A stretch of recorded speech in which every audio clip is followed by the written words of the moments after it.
In today's video, I am going to teach you how to add HTML code to Godaddy website builder. To get started, log into your Godaddy product page. Once you are signed in, scroll down until you see the Websites plus Marketing section. Next to the website you want to edit, click Manage. After that, select Edit Website, or in some versions, Edit Site. This will open the website builder so you can make changes directly to your site.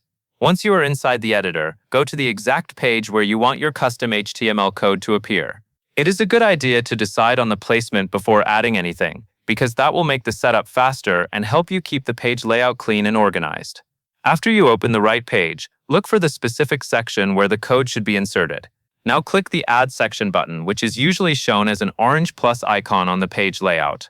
When the right-hand panel opens, use the search bar and type HTML, or browse through the available section categories until you find it under Files and Web. When you locate the HTML option, click Add.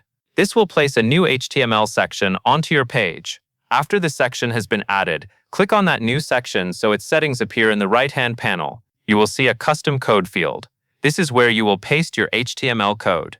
Make sure the code is complete and properly formatted before you paste it in, so it displays or functions the way you expect. In this same panel, you can also update the section title if needed. You may also see an option to set the height in pixels. This can be useful if your content looks too cramped, or if part of the embedded content is being cut off.